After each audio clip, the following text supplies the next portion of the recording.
কল্পনা করুন একটি শহর যেখানে রাত নামে লণ্ঠনের আলোয়, যেখানে প্রতিটি গলিতে লুকিয়ে আছে শতাব্দীর গল্প। এই হলো হইয়ান। ভিয়েতনামের ছোট্ট এই শহরটি আজ ইউনেস্কো বিশ্ব ঐতিহ্যের এক অমূল্য রত্ন, কিন্তু এর সৌন্দর্যের আড়ালে লুকিয়ে আছে ইতিহাসের অনেক অজানা অধ্যায়। চীনা বণিক, জাপানি ব্যবসায়ী, ইউরোপীয় প্রভাব সব কিছু মিলেই গড়ে উঠেছে এক অনন্য সংস্কৃতির মেলবন্ধন। আজ আমরা ডুব দেব সেই সময়ের স্রোতে। দিনটা শুরু হয়েছিল পাহাড়ের রাজ্য বানা হিলস থেকে। মেঘের ভিতর দিয়ে কেবল কারে ভেসে গোল্ডেন ব্রিজে চড়ার মধ্যে দিয়ে। এরপর আমরা গেলাম ভিন কোয়া দাই নদীতে ঝুরি নৌকা চড়ে ভ্রমণ করতে। আমরা করছি হইয়ান বোট রাইড। আমাদের পড়েছে 100,000 ওই 700 টাকার কাছাকাছি ইন্ডিয়ান রুপিতে।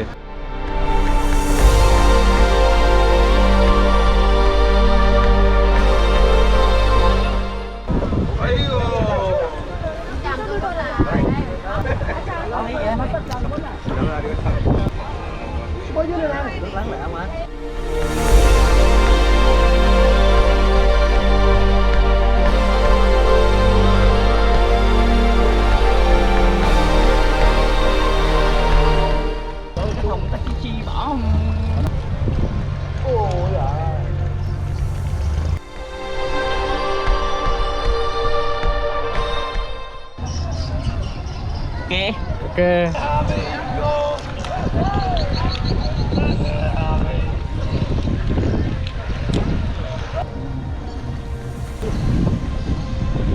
কেমন লাগে জানাবেন আমাদের এই এপিসোডটা।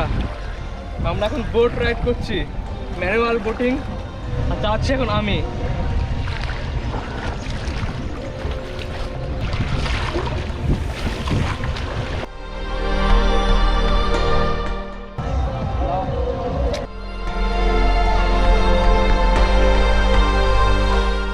এই বাস্কেট বোটগুলি শুধু পর্যটনের আকর্ষণই নয়, এগুলি ভিয়েতনামের উপকূলীয় জীবনের এক গুরুত্বপূর্ণ অংশ।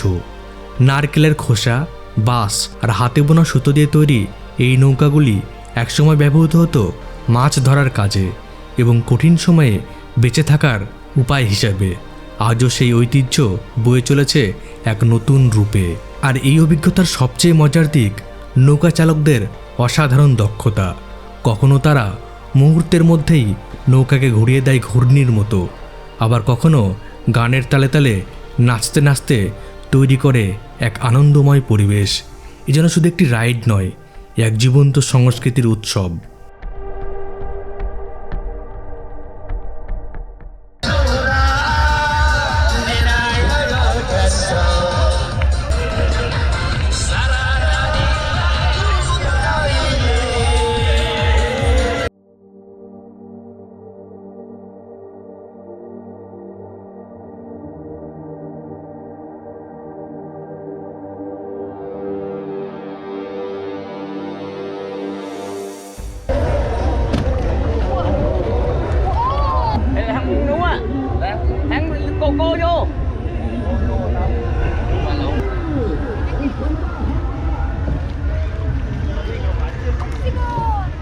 একদম পুরো মেলা বসে গেছে মনে হচ্ছে জলের মধ্যে। আর আমরা এখন আরও ভিতরে ঢুকছি। মানে এত লোক, এত আনন্দ, নাচ গান, মানে এরকম অনুভূতি আমি কখনো পাইনি। খুব সুন্দর লাগছে এখানে এসে। আর এরা খুব ভালো লোকজন, আর আমাদের পুরো আনন্দটা দিচ্ছে একদম লিটারেলি। যেটা সুন্দরবনের মতো ফিলিংস লাগছে, দারুণ লাগছে। এখন আমরা আরও ভিতরে ঢুকছি।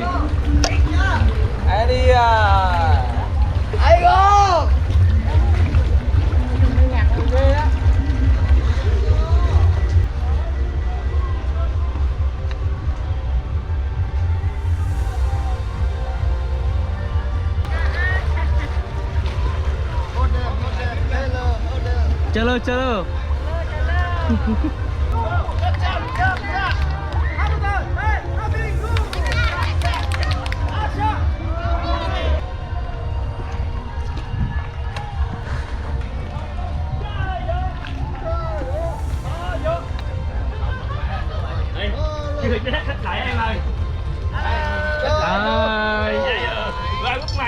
এই হইয়ান প্রভিন্সের এত সুন্দর বোট রাইডিং করে আমি অভিভূত। 45 মিনিটের বোট রাইড ছিল, এর মধ্যে নাচ গান ফিশিং সব কিছু ছিল, অসাধারণ লাগলো। আর এখানকার মানুষের আতিথেয়তা আমাকে অভিভূত করে তুলেছে, খুব ভালো লাগলো। আপনারা ভিয়েতনাম এলে অবশ্যই হই অ্যানে আসবেন আর এই বোট রাইড এনজয় করবেন। ছবি যা সুন্দর আসছে, আমি কন্টিনিউসলি ক্লিকই করে গেছি, মানে আমি যেতে ইচ্ছে করছেন এখান থেকে, খুব ভালো লেগেছে আমার।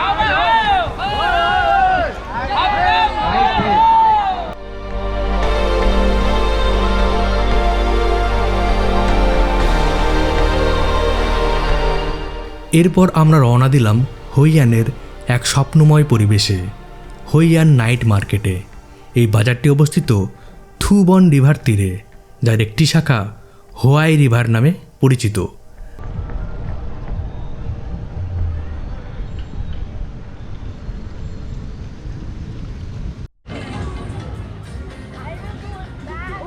আমরা আছি ভিয়েতনামের হই অ্যান শহরে, আর আমার পাশে রয়েছে থু বন রিভার।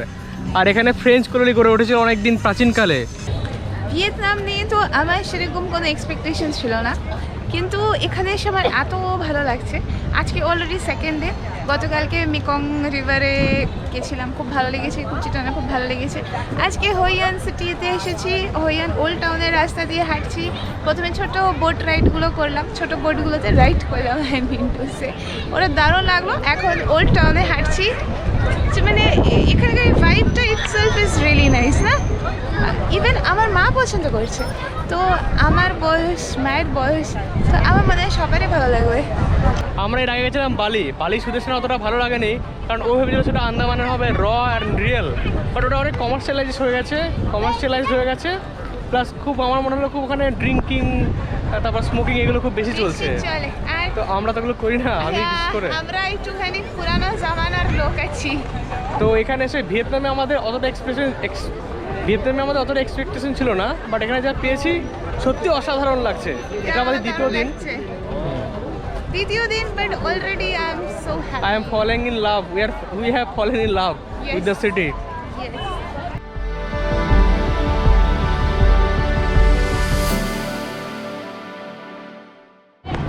একটা কথা বলতে ইচ্ছে করছে আমার, এখানকার যে ড্রাইভারগুলো আছে না, তাদের সার্ভিস খুব ভালো, তারা এত কোঅপারেটিভ তা বলে বোঝানো যাবে না। আর কোনো রকম ছল চাতুরি করে টাকা নেওয়া এগুলো আমি দেখিনি, বরঞ্চ ওরা হেল্প করছে। আমার ফোনে চার্জ ছিল না, ওরা নিজের পাওয়ার ব্যাংক বার করে দিয়েছে আমাকে চার্জ করার জন্য। খুব ভালো লাগছে এদের ব্যবহারে, হেল্প করছে প্রত্যেক মুহূর্তেই। আর হোটেল এয়ারগুলোও খুব ভালো।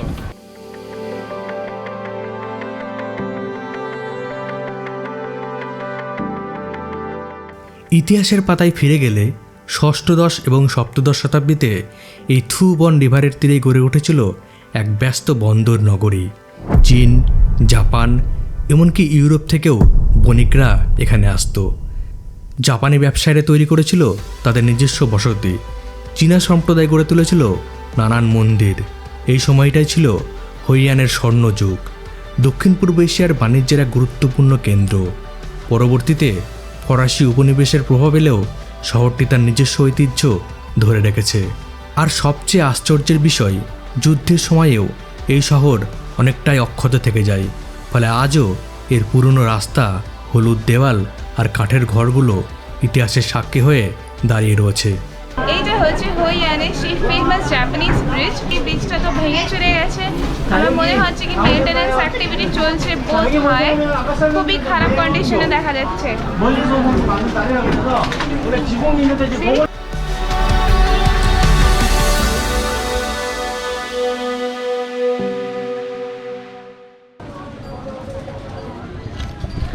সোভেনির বিক্রি হচ্ছে, ম্যাগনেট বিক্রি হচ্ছে, যা দাম লেখা আছে 20,000, এগুলোকে 300 দিয়ে ভাগ করলে আয়নার পাবেন মোটামুটি।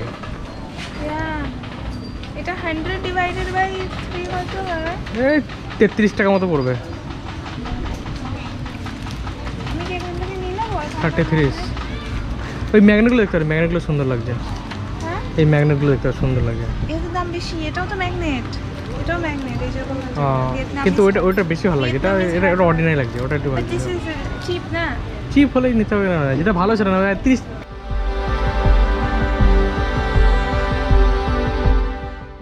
জামা কিনলাম, এটার দাম হচ্ছে 120,000 ভিয়েতনাম ডং, মানে ইন্ডিয়ান রুপিসে এটা 402 টাকা সামথিং হচ্ছে।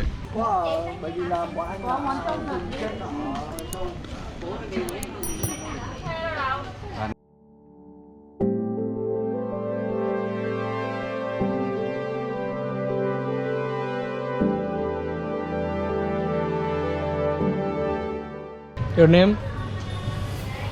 We do everything. Your name? Hey, hello, hello, And hello. welcome to my YouTube channel. Wait. Hello. What's your name? What's your name? Yeah. My name Namkhan. My name?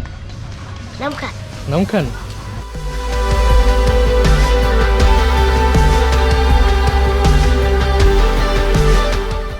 এই হুইয়ান টাউনের যে architecture রয়েছে সেটা Japanese, Chinese এবং ভিয়েতনামের সংমিশ্রণে তৈরি হয়েছে।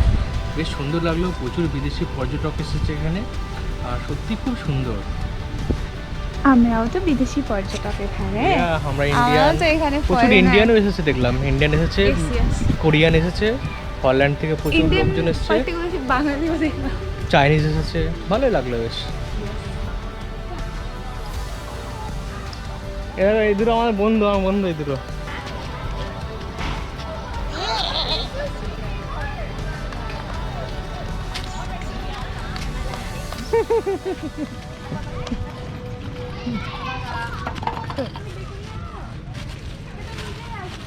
সূর্য ডুবে গেলে হুইয়ান যেন নতুন করে জন্ম নেয়। রাতের অন্ধকারে এই শহর ঢেকে যায় লাল, কমলা আর সোনালি আলোয়। নদীর জলে ভাসতে থাকে অসংখ্য লণ্ঠন, প্রতিটা যেন এক একটি স্বপ্ন, এক একটি প্রার্থনা।